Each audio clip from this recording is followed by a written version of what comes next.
Good afternoon, good morning, and good evening, everyone, and welcome to day 2 of MSP's 2021 Vision Week, our aptly named full week event on all things related to annual planning. It's got about 12 sessions over the course of the next couple days. And what we've pulled together for 2021 Vision Week is a full spectrum, anything that you could possibly need if you're just getting started with, thinking about, or maybe knees or ankles deep in annual planning. Our sessions wouldn't be possible without the help of our amazing sponsors. Without help from SalesLoft, Concert, Intro Hive, Lean Data, Xant, and Zoom Info, we wouldn't be able to pull together such an amazing week of activities to give you all the tools that you need to nail your annual planning. Just a few housekeeping notes before I hand it off to our amazing moderator and panelists here. Please do use the question and answer panel. That's where we're going to be able to understand a little bit more about your question. We'll be able to hand it off to the right person in the panel discussion. You can also upvote and comment on others' questions. So if you want to add a little bit of context or go, ooh, me too, please go ahead and do that. And then finally, last housekeeping note, go ahead if you haven't already and join the 2021 Vision Week Slack channel. This is a great chance for you to connect with other attendees of our events over the course of this week. Chance to go ahead and reach out and thank our panelists directly, or maybe ask some questions that you didn't get a chance to ask here. So with that, I'm really excited to introduce our first discussion on Winning Messaging Wednesday, an amazing digital panel moderated by MSP expert Michael Hansen. I'm going to hand it off to Michael. Thank you so much for taking some time to moderate this. Michael, please take us away. Thanks a lot for the intro, Rich, and very happy to be here. I think it's a brilliant topic, breaking through the noise. I think everyone's email and LinkedIn inbox is getting noisier and noisier, so it's a brilliant topic. A bit of background about me and why I think Modern Sales Pros invited me to moderate this session is I'm the founder of a sales consultancy called Growth Genie, and we help companies build outbound sales cadences, playbooks, and do a lot of training and coaching with SDR teams and sales teams when it comes to outbound messaging, essentially. So yeah, look forward to hearing everyone's feedback today on how do you break through the noise. And we've got a really amazing panel, and look forward to discussing it with everyone. So I think why don't we go from left to right on the speaker list here. So Michael Tuso, over to you. Hey everybody, my name is Michael Tuso. I'm the Director of Revenue Performance here at Chili Piper. Chili Piper helps qualify your inbound leads.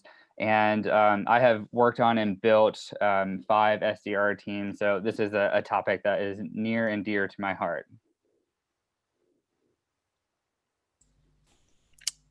Annie? Hi, my name's Annie Dehradunwala. I'm the Director of Business Development at Movable Inc. So our platform helps marketers create personalized and engaging one-to-one interactions through multiple digital channels. I've been there for 5 years, and I've grown the SDR team there from 5 folks to now I have a team of 20.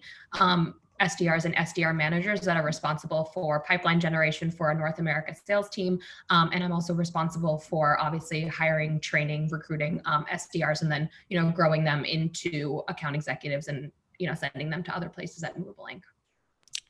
Team of 20 SDRs, I imagine that's a fun job. There are a lot of them. Luck to you and your sanity. Sam, over to you. Hi guys, I'm Sam McKenna. I'm the founder of #SamSales. If we're not already connected on LinkedIn, feel free to run over there and connect with me. I post a ton of content. It's tangible sales tips and sales hacks that you can apply to your sales game, hopefully immediately. I've been in enterprise sales, both as an individual contributor and as an enterprise leader for 13 years now. Working for companies like On24 out in the Bay Area, and most recently running enterprise sales for LinkedIn Sales Navigator. And that's me in a nutshell. Awesome. And last but not least, Matt.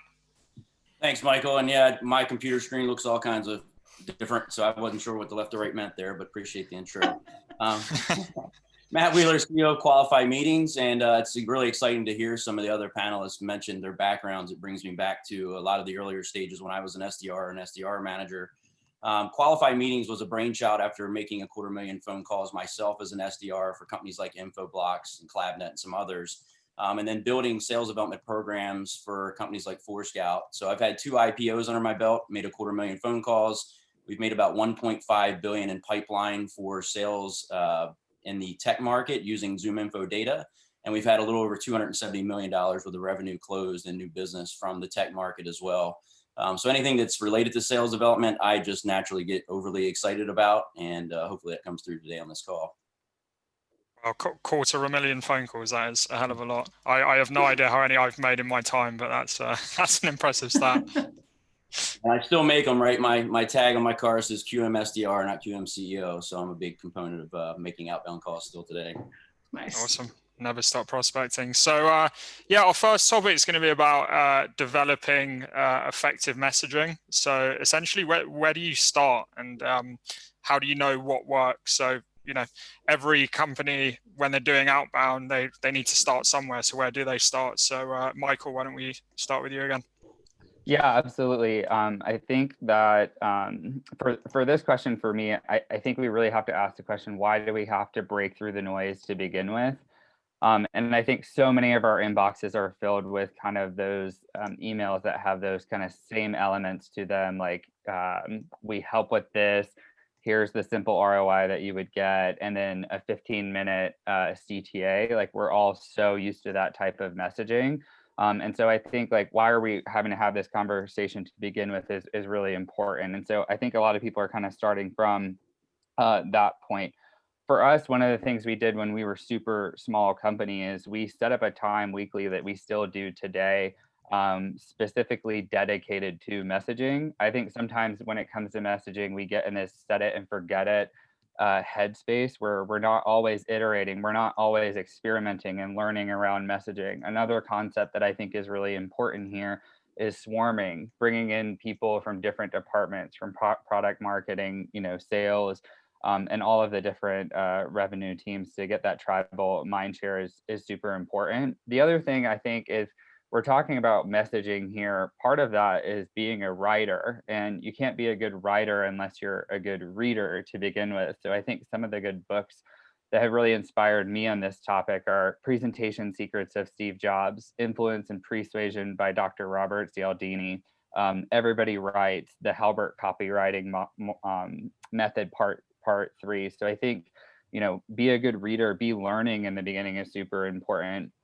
And then the last kind of thing I would say here is make your copy experiential in order to cut through some of that noise. So one of the things that we've done is we show you, we don't just like tell you your ROI will be this, but we kind of give you a little bit of a taste in that experiential experience right directly in your email, showing a little bit of some of that before and after, so you immediately get the value. You know, I think there's a whole debate about personalization and relevance and everything like that. What I'll speak to on that is that the thing that people need to know is when they get your email is they can feel that it comes from a human being. And we have so many automation tools today that have automated how we get everything in our inbox. But now we really need to raise our game and, you know, the what in the messaging content that is in that. And so much of that is like how we feel when we receive that message, and is it coming from a real human being? So those are initial thoughts on that topic. It's quite an interesting point you mentioned about experiential and before and after. Could you expand a bit on that for the audience?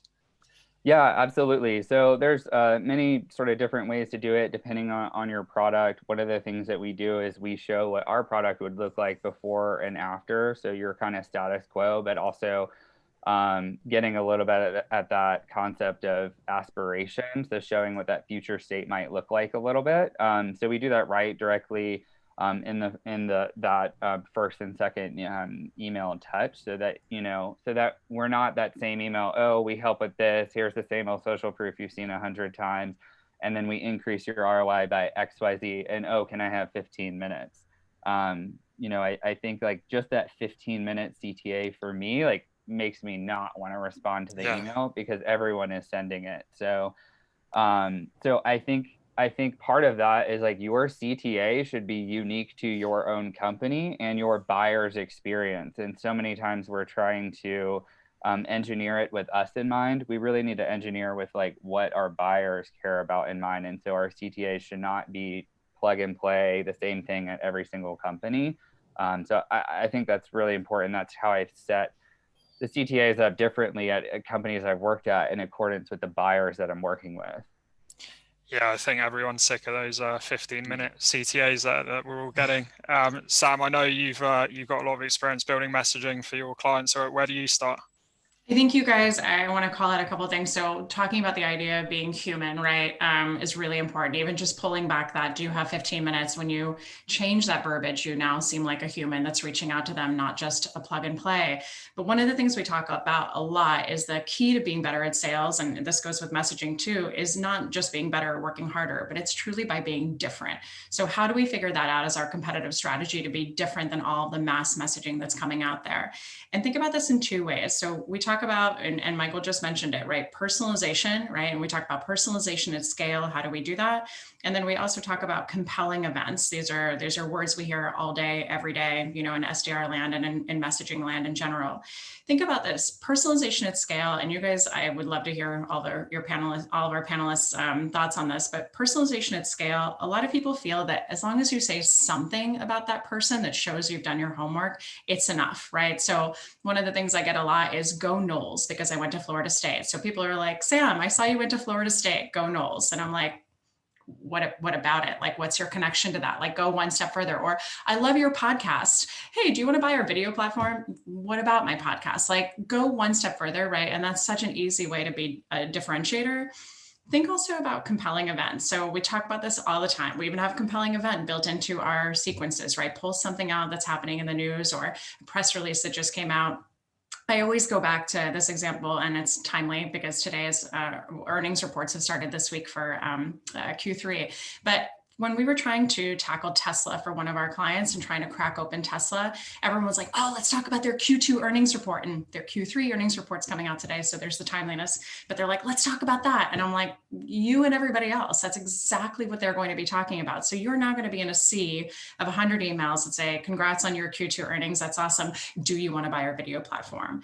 So think about what else can you do from a compelling event perspective to just show you've got an intelligent, manner about yourself, that you've actually done your homework. Go one step further. Like, what else is going on with Tesla that we can talk about? Use that in your subject line and you will stand out in the sea of emails that they're getting about Q3 or Q2. Other thing I'll just tell you guys from a stat perspective. So when we're doing outreach, our newest numbers show that it takes 14 touches now, 14 before we get a response from a prospect. And I think even more shocking to me is that how much work it takes to get a response from even an existing client or where we're trying to land and expand. And that's 9 touches. So you've got to be different and you've got to be really thorough in the messaging that you send to make sure that it's specific to them and that you keep your cadences going. The 9 touches for your current customers. I'm surprised by that. That's so many. I'd imagine that for cold prospects, but not your current customers. Right. I think it's outrageous, right? It takes work. And that's just because there's so much competition. Everybody is trying to get to your buyer. So what are you doing to stand out, right? And again, to be different in that messaging so you can capture their attention and hopefully sooner.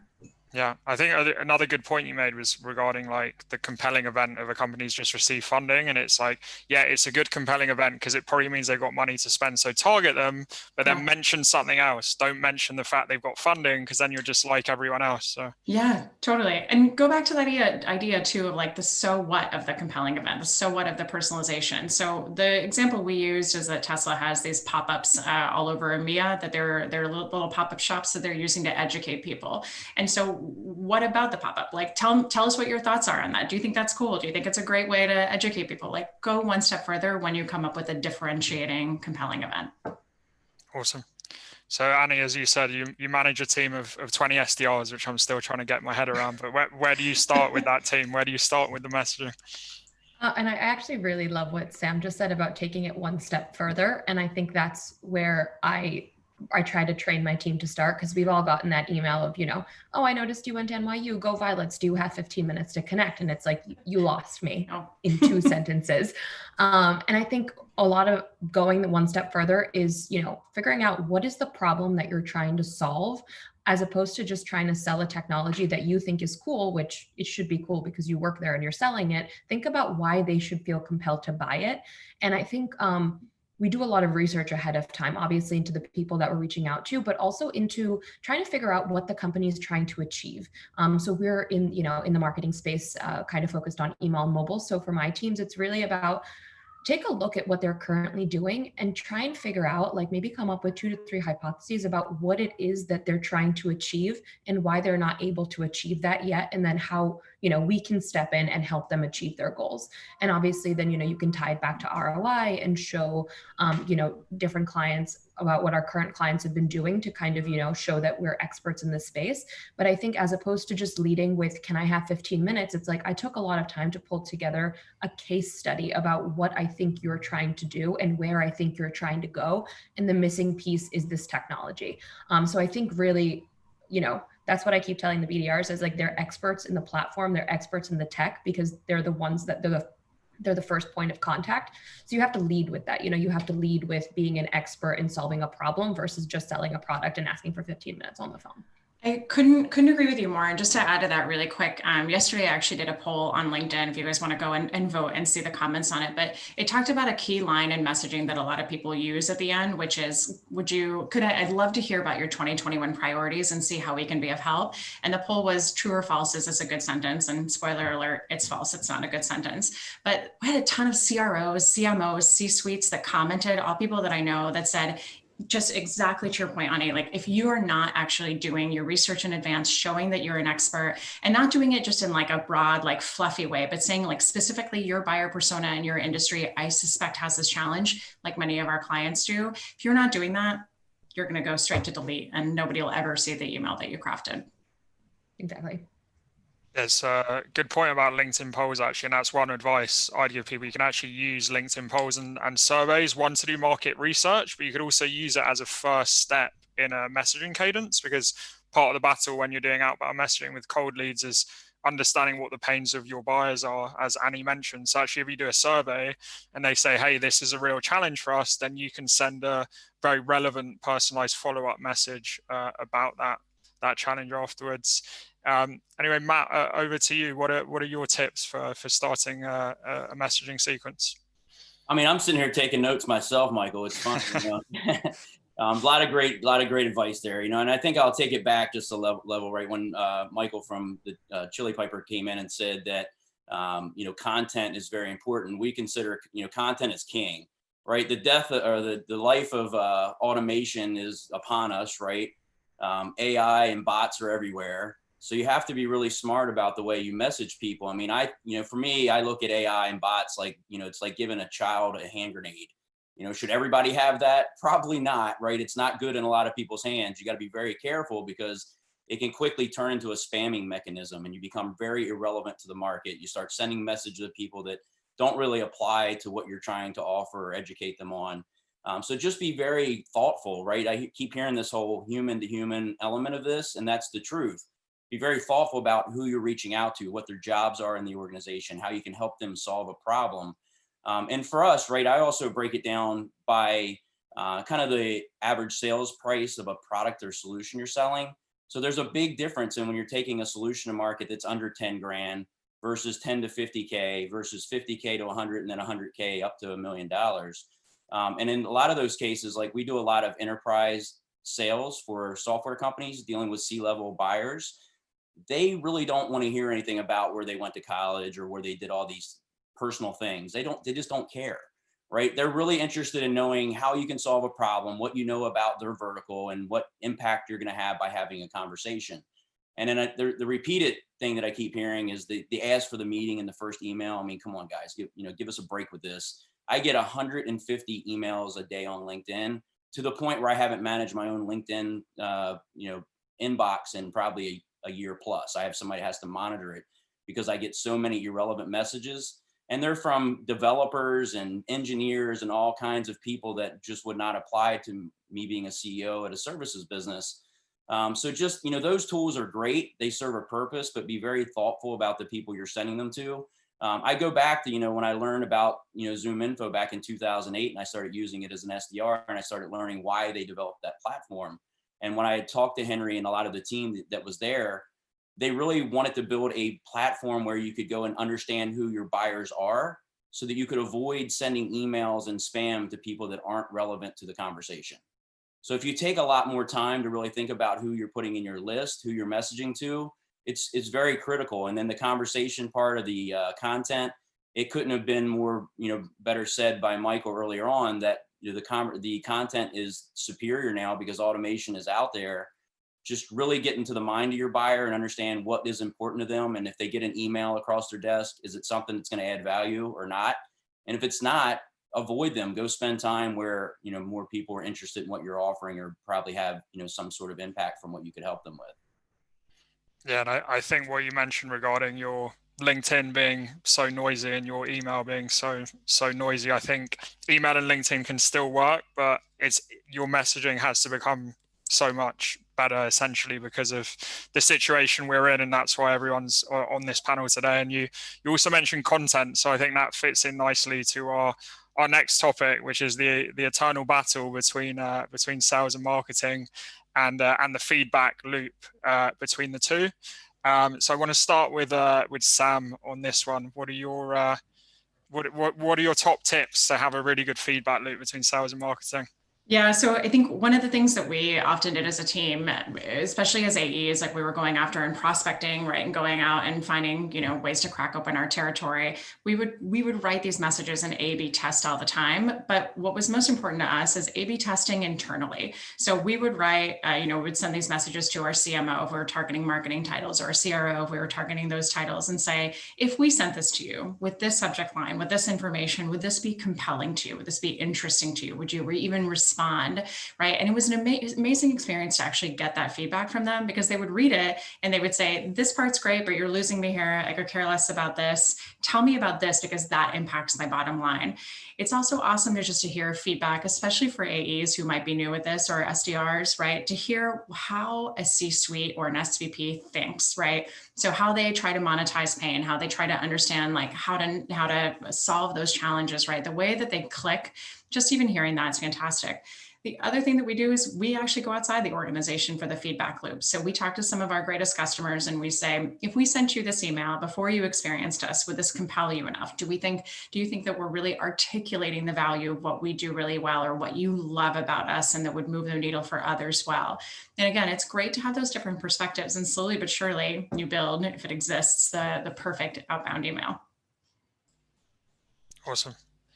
And Annie, over to you. How do you align your SDR team with marketing? I think one of the things that's really important is for my team to be very, very familiar with our marketing communications calendar. So knowing what content is going out, when it's going out, and which prospects on our list that content will be most relevant to, so that we can start calling it out in sales messaging. I think for a while we had, similar frustrations, as I'm sure many sales and marketing teams have, where we're each trying to build and execute on our own content. And we realized that, it's also a much better experience for our prospects when it looks like our marketing messaging and our sales messaging, it's aligned and it makes sense. And also the timing of when they're receiving the messaging makes sense, right? There's no point in marketing sending out an email blast, us talking about something else completely, and then sending our prospect a bottle of wine. It just seems messy and like too many different touch points. So I think aligning on the communications calendar. And then secondly, I think delivering feedback that goes in both directions. I think one of the things that we've gotten very good at is, I sit down with our marketing team probably once a month, and we deliver feedback about what pieces of their content we saw most engagement with, what's not working, what, our team is going to focus on for the next month, and vice versa as well. They'll tell us, this is some of the feedback that we've seen go out from the sales message, from sales messaging. And then we kind of use that to decide what to do in the next 6 months, the next 12 months. So we're really building that cadence out ahead of time. How you mentioned those meetings? How often are the teams meeting, like sales and marketing, with a movable link? So, bi-weekly. ideally, is Yeah. what we try to do. And then once a month is usually when I'll sit down with my team and walk through the entire calendar for the following month, so they can start planning ahead of time as well about, what their prospects are going to see and how we're going to follow up with that. Nice. Mhm. And Matt, you were talking about content in the last section. So how are you deciding which content to use with marketing and your outbound cadences? Mike, I'm going to tell more of a story about when I was at Forescout Technology. It aligns really well to Annie, right? When I joined Forescout Technology, we were a $40 million company. And everybody knows them today from being, a $400 million company and go on IPO. But when I started there, we had one SDR, right? I brought the first SDR in, and we grew that team to over 35 in the 40 months that I was there. At the end of that tenure, we were putting $15 million a quarter predictably in the closed win column from the SDR program. So I set that stage, right, to think about all the things that have to go on in the back end to get $60 million worth of new revenue and help a company go from 40 to 200 million in 3 years. Everything has to be aligned. So for us, it was the very first time I'd ever worked for the CMO. I'd always worked for the vice president of sales. I went into Forescout, recruited by the CMO there.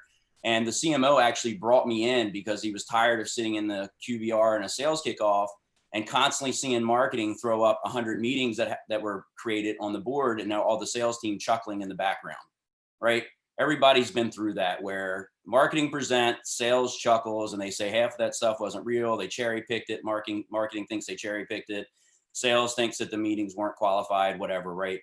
At Forescout, we were really able to utilize the sales development teams to go out and spend time with each individual account executives. So at the end of the day, I ended up working for every vice president of sales within Forescout along with the marketing team, but marketing wanted themselves to be accountable to bottom line revenue. They wanted to be able to show that they actually contributed to revenue in a very meaningful and proven way. So that's the way we built things out from day one, to stop and listen to what sales is saying. What are they saying in those feedbacks from the QBRs? What wasn't really resonating or working for sales? And then we really got to a point where we could identify what was truly a qualified meeting for the sales department.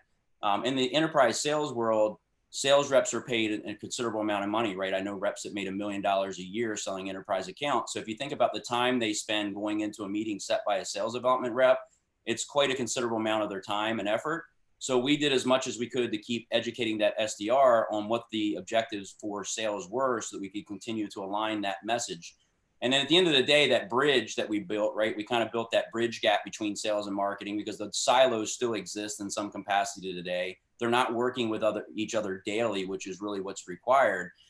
So we were able to take the feedback we get directly from the account executives back to marketing, and then have a hard conversation with marketing about where those gaps still were in messaging. And then the ultimate part was, when the SDRs were out making the calls, sending the emails, doing the LinkedIn, it needed to be in collaboration with marketing efforts, right? If you're doing a trade show, if you've got an email going out, if you're offering something from a product side, the SDRs need to know all these things. And a lot of times when I've worked in organizations, or still today where we're building programs for companies externally, I see a disconnect where sales development are kind of on an island doing their own thing. Marketing's over here doing what they're trying to do, and sales is, cherry picking or not taking the sales development opportunities as seriously as they could. So there's a lot of areas for disconnect there, but I think that companies need to start by being honest and transparent with each other on what the mission is. Like, what's the Northern Star? What are we trying to get to? And once the company fully aligns with that Northern Star, like they did at Forescout, you go from 40 to $200 million, right? Because the whole company is in that marching mode of trying to get there together, not individually in silos trying to compete with each other or slam each other under the bus. So it's a very fun story for me. It's kind of my claim to fame, and I do get excited talking about it, but this problem exists in most organizations. Forescout today, of course, that was 7 or 8 years ago. They've really done a phenomenal job of growing that team to hundreds, but yeah, for sure. And I think another issue is that the content that SDRs will use is obviously going to be very different from the rest of the sales team and other marketing collateral. And yeah, they've got to be that one engine, which is essentially revenue, right? Marketing needs to be judged by revenue too. So Michael, I know from a marketing perspective, and even from your sales team, I see Chili Piper all over LinkedIn, but what are you guys doing to align sales and marketing and build that feedback loop? Yeah, absolutely. I really think that in 2020, marketing is sales and sales is marketing, and everyone in the company should have, functions of both. And we really do like foster that within the company. But beyond that, I think that you have to build alignment into the culture of the company. And so there's kind of 6 things that come top of mind to kind of create that. It's not a passive exercise. You do need to like build that into the culture. One of the things is like weekly meetings around, like I mentioned earlier, around messaging, but also around training. Like marketing has been really good about attending and also providing insights into sales training. So we very much act as a unit with that. Also inverting those trainings. So instead of just me presenting the trainings every week, one of the things that we've done is we've inverted and crowdsourced it so that people are more committed to the actual messaging themselves instead of just be dictated by like one person in the company. That has worked like tremendously in terms of getting autonomy and ownership in the team. I can't recommend that high enough. Another thing is like swarming problems. Don't try to solve things as one person or one department. Get different stakeholders involved. And off of this issue of swarming, one of the ways that we do that, particularly as a 100% remote company since our company's inception, is this concept of decision memos. It's been a really great way to mitigate the number of meetings that we have and also build alignment into the culture. So basically, if we're making a big purchase or a huge decision is going to be made in the company, we open it up to everyone to be able to comment. And it also makes the decision process better through that democratizing of the decision in and of itself. The 5th point that I'll make is I would adopt revenue titles if you haven't done so, and do so pretty quickly. And then align the goals to revenue, just like Matt said earlier. That will foster such much better alignment and collaboration between teams as well. And then the 6th thing I'll say in the context of messaging is constantly share those examples of other companies and what they're doing, good examples, and try to come up with reasons as why they're good or maybe not so good. And it elevates the game of everyone. Every time I get a message from a company, I send it in the Slack channel to our SDRs and put it in front of our marketing team. And it helps us come up with better reasons why we maybe like it or don't like it. And it helps elevate our own game a little bit too. So those are just 6 quick things off the top of my head where you really want to fold that into and build it into your culture. It's interesting the point you mentioned about putting revenue in the title, and that will kind of help align sales and marketing a bit more, because I've actually seen some criticism recently on LinkedIn, like some LinkedIn posts. I think sometimes people are always just trying to start a fight on LinkedIn, but so I'm seeing all these titles with revenue, and essentially they're trying to do sales and marketing, but they should be focusing on one or the other. What would you say to someone that says that? Yeah, absolutely. I haven't heard that criticism, but it's fair. I think that revenue has really given us the ability to see the full funnel and respond as a business instead of, maybe as a silo. Do we still have marketing people? Do we still have salespeople? Yes. But we have some people in the company that are dedicated to looking at conversion rates across the funnel, coming up with theories, bottlenecks, deploying the right tech stack, making sure everyone is using the right tool. How many times do we encounter like one team is using one thing, another team is using something else? Like that happens all the time. These are very real issues that companies are facing. And it's not to say that like everyone in marketing needs to have a revenue in their title. It's some people dedicated to this function because inherently in their title is alignment. And so that would kind of, I think debate is really healthy because it helps you, formulate your own opinion better. So I always encourage that. So I think, that's just how I think of it. Yeah, I'm definitely aligned with you, Michael. I just thought I'd play a bit of devil's advocate there. Absolutely. And it happened that I saw the post literally this morning. So that's exactly. Anyway, I think we were planning to do Q&A at the end, but we've actually got such a great question from the audience that we're going to put it out to the panel. So we were talking about personalization earlier, and Jeff Land has asked, so with the growth of personalization, have any of you adjusted your metrics? So in years past, SDRs were tasked with making a bunch of calls, maybe from more of a volume approach, but have you seen a shift to making perhaps a lower number of calls, say 40 calls, that have been more thoroughly researched and very targeted for messaging for a specific person versus banging out, 120 calls and emails that are more generic, the classic quantity versus quality arguments. So Annie, where have you found the sweet spot? This is something that comes up very, very frequently for us as well. And I do think it's true. I have definitely seen a shift to doing fewer dials and sending fewer emails, to spend some time up front doing that research and building that case study ahead of connecting or interacting with any prospect that you have. I do think that at least with our team, there is a baseline that we expect, right? Like week over week, we're expecting, X number of emails or calls made, because we know that if you drop below that baseline, you're probably not going to get close to hitting your monthly quota.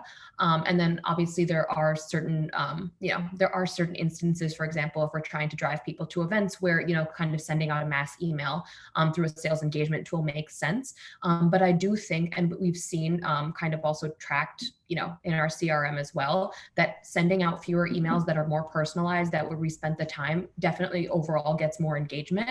It might take a little bit longer for that person to agree to the call and for us to actually be able to sell to them. But at the end of the day, we're also we're sending out quality emails, and we also know that if we're spending that much time upfront, we're also targeting a quality prospect, which at the end of the day will be great from an ARR perspective for the company as a whole. So it's really stepping back and, outside of just sending less emails and doing, and making fewer dials, we're also, now also focused on making sure that we're bringing in organizations, and bringing in clients that will be good for Movable Ink, in the next few years versus just in the short term.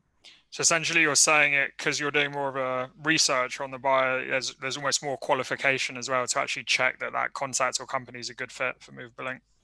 Yeah, absolutely. And if they're, if our solution will even be a good part of their MarTech stack, like, I think in the beginning when, we were a younger company and, kind of the world was your oyster, there's so many clients out there that we were trying to get, we didn't have to be so selective. But now that, we've been in the space for 10 years, we have a pretty robust set of clients. We also want to make sure that if we're going to sell somebody a solution, that the solution is actually something they can implement and not just something that, they'll take on and a year later, we won't be able to, work with them anymore. So we're also, that's also why when we're training our teams to, do more research, get more personalized, because we know that these people that we're reaching out to, these prospects, are going to be good for the company as a whole.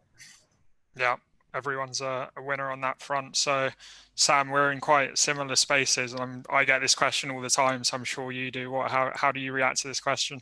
I think Annie made such a good point that you need a baseline of what your expectations are, at least from a numbers perspective, right? Especially when we're dealing with SDRs or junior AEs that are still really trying to figure out process and what they should be doing. They need a bar of some kind.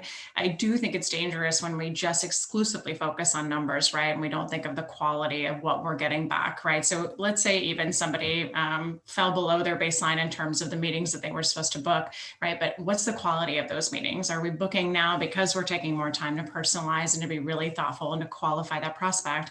Are we now booking 3 really awesome meetings with CROs or CMOs versus the 5 that we did with, marketing managers? So I think it's important to look not just at the data, but kind of like the guts of what's in the data. I know a lot of people who do focus exclusively on metrics. You have to make 50 calls today. You have to send out 100 emails today through outreach, whatever it is. And for people, who are more junior and who are at risk maybe of losing their job if they don't hit those metrics, they just think like, okay, well, I'm just going to do it and not care who I do it to. I'm just going to hit my numbers so I can lay low, right? And that's not a benefit for anybody.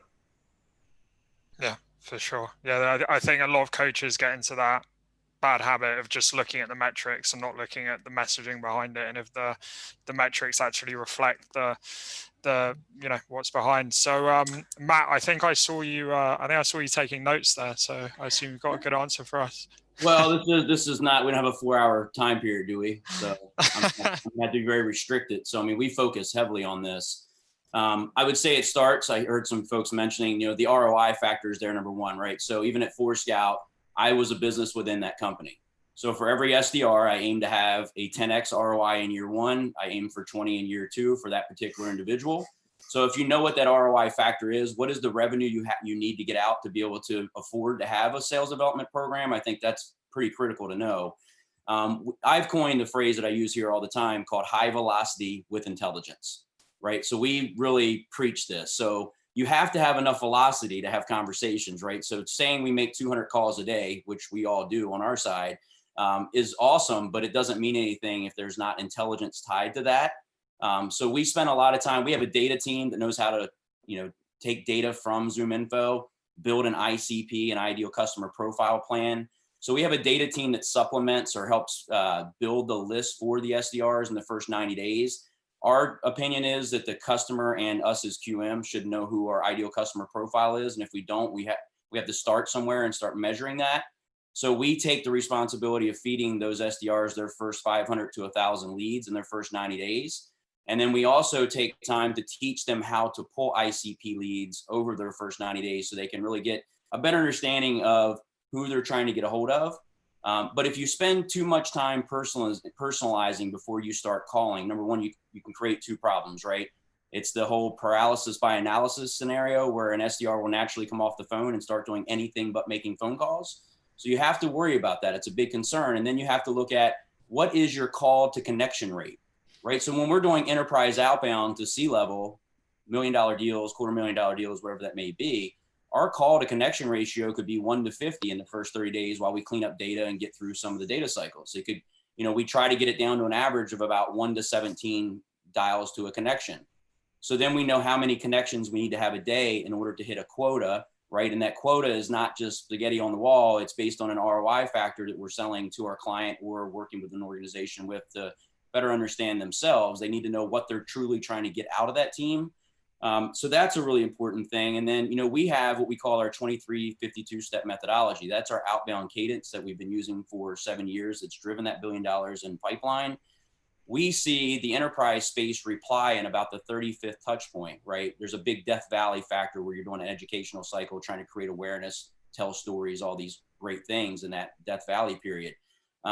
So during that time, you still have to stay aggressive. And it's also a good time to now do your research, right? So as an SDR, when I say I made 250,000 phone calls, I made 250,000 phone calls. I sat on the phone a lot. So I could get really good at looking at, if someone picked the phone up in my early stages of understanding the product delivery and the solution sale that we were bringing to market, I could look at the persona, are they a CISO? Are they a mid-level, is they an admin, whatever they are within the organization. So I know I'm trained heavily on what that person does in the organization, what problems they work on. And then I understand the verticals. What's different in healthcare that it is in retail and it is in finance. So we train heavily around the persona and verticalized messaging so that you're not trying to sell a personalized story out of the gate. And then as we get into the lead flow, we have time while we're on our dialing platforms, right, and making these calls to go do your 3x3 research, if that's what you want to call it. We can go capture personalized things, because what we found is the first 3 emails are really, who are you, what do you do, and why should I care about you, right? So we have a way to personalize that at scale because of the amount of connections to outbound output, whether it's email or call. There's a small fraction of people that are going to respond in a period of 1 to 7 touch points. So we have to take that in consideration. If somebody's doing research in the enterprise market, they could research 100 people and only speak to 2 of them in the next month. So how are you getting your ROI out of that equation, right? So we have to think about how to be personalized, but also how to be more focused on that persona and vertical in the beginning, and then let the SDR be trained to do research and become more intelligent over time to identify who the right people are and what the right things are to talk to them about. And it's just, that's really where we focus, but I think it's different from each market. When you're in a more high velocity program that requires you to get 20 meetings a month, right? That's a different mindset based on the fact you have an average sale price that may be $5,000, and to cover your salary, your tools, the oversight, $5,000 deals take a lot to add up to what that cost is. I think what you mentioned around 200 calls, but still keeping it relevant, that goes to what Sam was saying earlier about personalization at scale, right? You still need to reach a certain number of people, but you also want to personalize. So it's how can you segregate a big list and still essentially have relevance? We're quite pushed for time, so what I'm going to do for Michael Tuso, as he's next up, is maybe combine these 2 questions, right? So we're talking about the whole quality versus quantity debate, but is there a way that you can do that when it comes to training? So is there a way that you train your team when it comes to the importance of personalization, but also the importance of reaching the right number of people? Yeah, I think that this is such an important concept, especially in the kind of world that we're in today. Gallup just released a study on this that I think is hugely important for managers, given the way that many managers are managing. 80% of the time, we actually select the wrong manager for that first level management role. That's a pretty stunning statistic over 2.5 million organizations. That report is in the State of the American Manager report. Another Gallup study says that the only, not like there's multiple ways, the only way to manage moving forward is through this culture of coaching and training. That is how managers and mid-level managers and frontline managers need to respond in a modern selling environment. So when I was a sales rep, an SDR specifically, about 10 years ago, it was very high transactional, make your 150 dials. Like that's where I came from. I've since evolved pretty significantly kind of away from that into this area of, we give college students more autonomy than we give our adults. And, there's revenue implications, there's things like that. I understand that.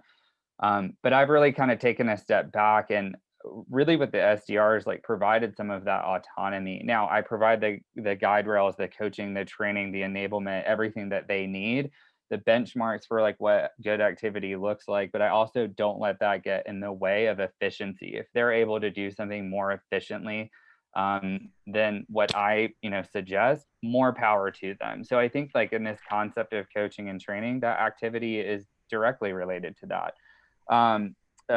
Something else is like coaching and training really go hand in hand, and I think you have to weave those together. You can't have that conversation. Like the training component I use like weekly to stay top of mind on the most important things affecting the company every single week, and then through the one-on-ones that I have with all the revenue individuals, I use that for more of the accountability component as well.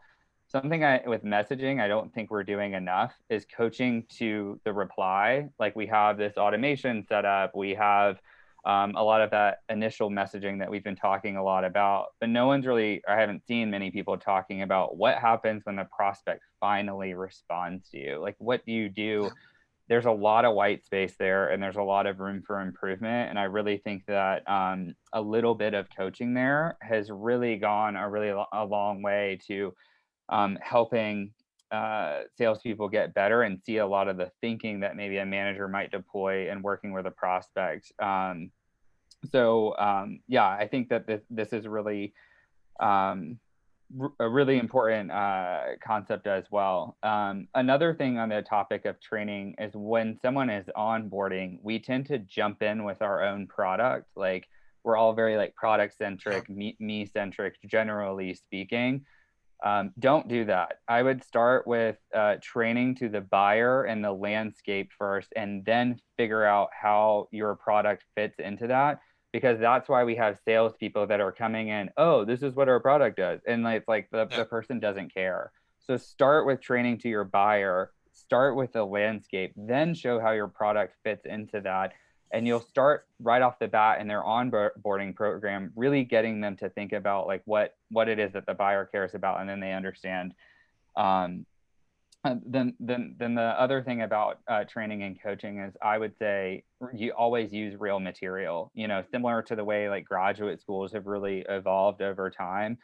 Doctors, lawyers, people in MBA programs have really evolved to focus on case studies. Why are we using case studies instead of blanket methodologies? There's a reason for that. Is because there's nuances to interactions and humans are complex, and training that muscle is really important to be able to figure out the situational awareness to deploy what message at the right time is also, I think, important as well.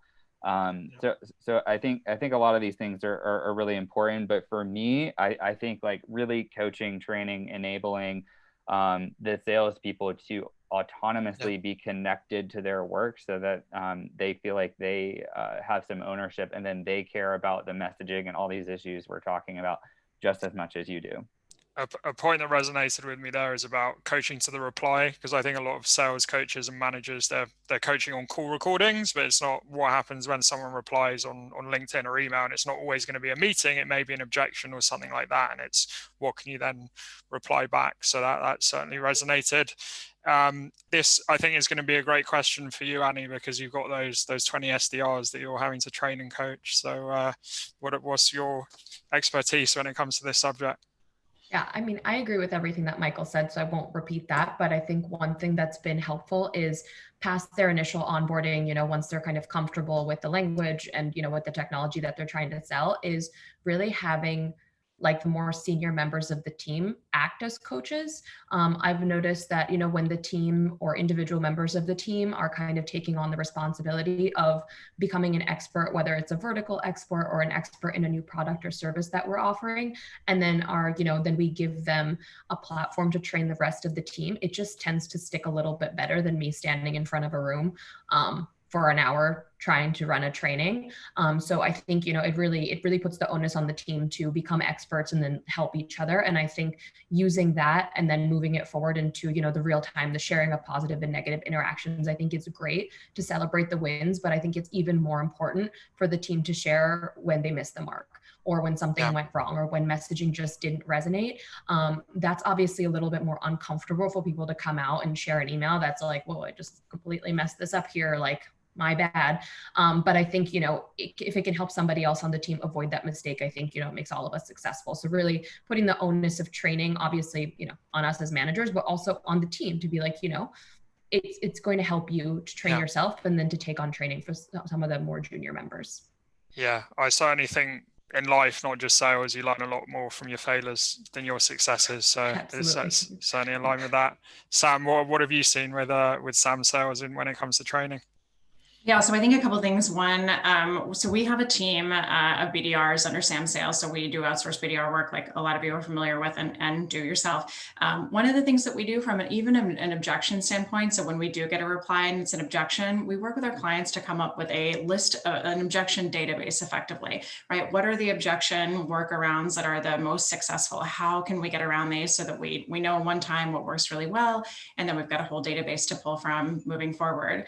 I think the other thing about training is, for me, like, I like to pull the entire message apart. So I want to understand the logic of why we're going to go and write something versus what we wrote the first time. So just pulling apart every piece. The first sentence, is this a good sentence or not? Why? Why is it not a great sentence? Why might this not resonate? What should we write instead?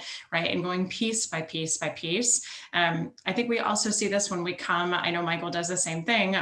When we get inbound emails that are terrible, which what happens, I don't know, 99% of the time, I'll forward those to my team and say, why is this bad? Why is this terrible? Give me your feedback, right? And we'll pull quietly this poor soul apart. So sorry if you've been on our roster, but we'll pull your material apart, right? To understand what was really not great about that. I think the most important thing in training is supporting your advice with logic, right? Making sure that your reps understand the logic of why something works versus another, so they can apply that same series of logic to everything that they do, including the replies. We talk a lot about coaching and being great, leaders and great coaches and things like that. And one of the things that's important, right, is the specificity of the advice that we give. And this is no more true nor more valid, I guess, in messaging and how we train on that, right? So make sure it's specific, not this is a great email or this could use work, but why, right? Pull that apart.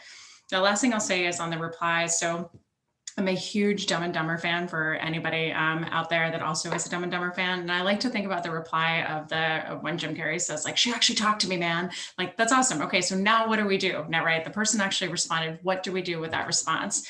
Even for a client that we were speaking to yesterday, they have a seasonal sale. And basically, if they don't get the person to say, we haven't made our purchasing decision yet, they're out of luck until next year. So when they get that reply and when they get that objection effectively, what do we even do with that? Do we proactively ask for a meeting next year? Do we try to get it on the books? Do we ask for referrals to other people within the business who may not have made that purchasing decision? So many things that you can do with coaching to the reply. And again, coaching the other reps to make sure that that's scaled across your entire team or organization. Nice. Matt, I know you're also in the business of outsource SDRs. I've been in that world as well, and training such an important part of that. So how do you train these armies of SDRs? I mean, I hear a lot of similarities from the group here, which is awesome to hear. So, I mean, when we onboard an SDR, the first week is not about anything to do with the product. It's all about what is sales development, what are personas, what are verticals, and drilling down into those personas and verticals and really trying to get them to understand them on a human level, what people are doing in those organizations. And then going into the second week, we get into more of the product specific. But I go back to, the content is definitely one of the top priorities. And then number two, conversation is also king, right? It's like, if you can get folks to have conversations and you can monitor, you have the staff to sit and monitor and listen for days right in the beginning.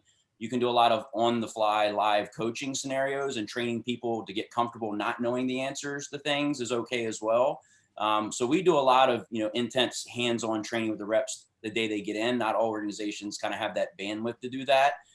So we train them classroom style, but what I learned as an SDR myself is I can sit in a classroom for 3 months and then go make calls for 3 hours and learn just as much making the calls for 3 hours as I learned in that classroom for 3 months. So there has to be a balance between sitting in a room, listening, learning versus going and doing, but you need to have, decent supervision in that environment when you let people go live, especially when it's based on the integrity of your brand that you're taking to market and how it aligns and all those things. But a lot of great topics here overall. I mean, there are a lot of feedback that I'm hearing. It's very similar to what we do. Yeah, for sure. Some great feedback when it comes to coaching and training. It's been a great panel. We're actually already at Q&A. We got 5 minutes left. So I'm going to start with a question from Melissa Stewart. And she said, I've been hearing from many people that the human factor is lost in sales. Do any of you have examples to pull personality into messaging? She said, as a joke, how many exclamation points is too many? So Michael too. So let's start with you on this one. It's funny you bring up the topic of exclamation points. I actually have a really top of mind example. Recently, a prospect replied and had a really informal, like, exclamation points everywhere. And we had just finished training our team on mirroring. And so literally, like, everything about the SDR's reply back to the prospect was mirroring exactly what the prospect did. Like, even said haha the same way that the prospect did, like used the same number of exclamation points, and it was like instantly a meeting. Now, just because it worked that one time doesn't mean it always works, but we have seen mirroring exactly like the way that prospects communicate, whether it's on the phone or through email. Like, even like he did it like down to like paragraph formation. Like, it was crazy. So that's like one thing that I think has been really interesting. Another thing I think is just to like have fun through email. Like, humans like to be engaging. They like to have like fun conversations. I have found myself a lot more this year than maybe other years reminding people like it's okay to have fun through email. It's okay to like have lots of energy. It's okay to like have personality. And so I think so much of that, whether it's again like a sales call or an email, like bring that to the table, bring that fun element of your personality to the table, especially like this year. Like, I have seen such great results with that. Another book recommended, I know it said like 10 books, but Never Split the Difference is really great for email messaging specifically. I love the mirroring concept. I also love getting to know with questions directly through email. Run that exercise specifically in the context of your objections in your company. It was hugely valuable for us and drove a lot of pipeline. So those are two really quick things, but happy to connect afterwards on some more. Yeah, mirroring on emails a good point, actually, because I think people think about mirroring a lot when it comes to phone calls, but email again is not something. I'm going to reply with similar language to what this person's just sent me. That's a cool concept. But Sam, do you have any examples when it comes to being more human in these messages? I would just say, first of all, there is no such thing as too many exclamation points coming from a serial exclamation pointer. I think, to Michael's point, like, you can absolutely have fun in email and still maintain professional polish while you do that. I always try to incorporate humor in my emails right out of the gate, but then I read the room and see how they respond to it. So sometimes it just doesn't work. I met somebody the other day that is a huge Duke basketball fan. and I'm a big Kentucky basketball fan. So I wrote in my note to him after I was introduced, and I was like, I just want to make sure you know I'm a Kentucky basketball fan. This might be a deal breaker for us working together. And he wrote back, I can meet on Thursday. And I was like, oh, okay. But that's okay. You can read the room, right? So just in case like it doesn't hit home, that's fine. And I think the mirroring is super important, right? If you are a serial exclamation pointer like I am, and you write that and you've got that included in your messaging and somebody writes back really flat, really short, just take that as a cue to be a little bit more subdued than your overly jazz handy self like I am.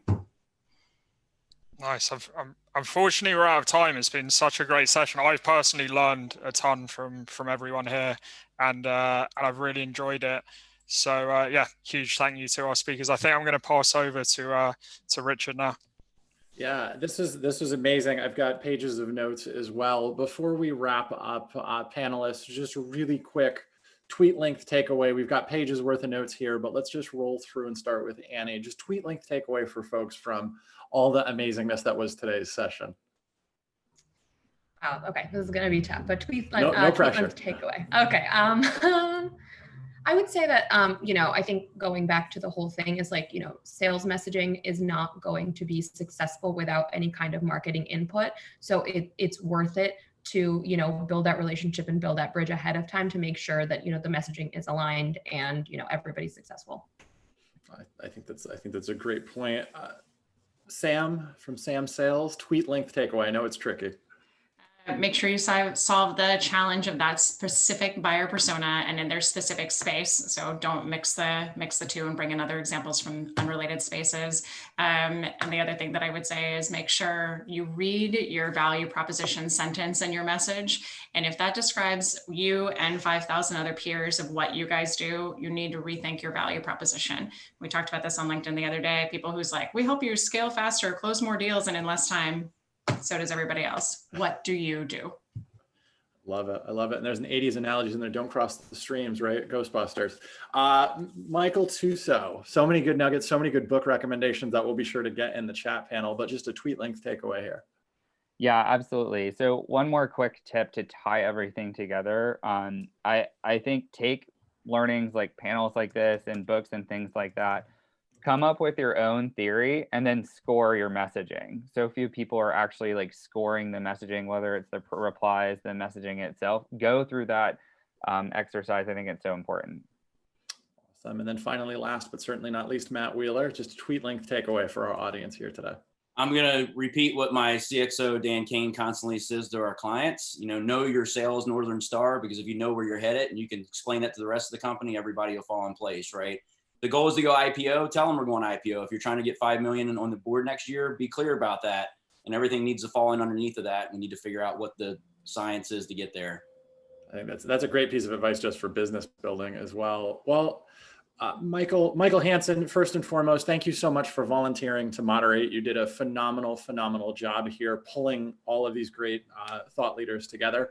For our panelists today, Michael Tuso, Ani, Sam, and Matt Wheeler, thank you all so much for taking some time to share your perspective with everybody here today live, for all those watching along at home after the fact. And thank you so much for being an integral part to MSP's 2021 Vision Week. On behalf of the community, on behalf of everybody behind the scenes here, I wanted to thank you and hope that you all have a safe and wonderful rest of your day. Thank you, guys. Take care, everybody. Thank you.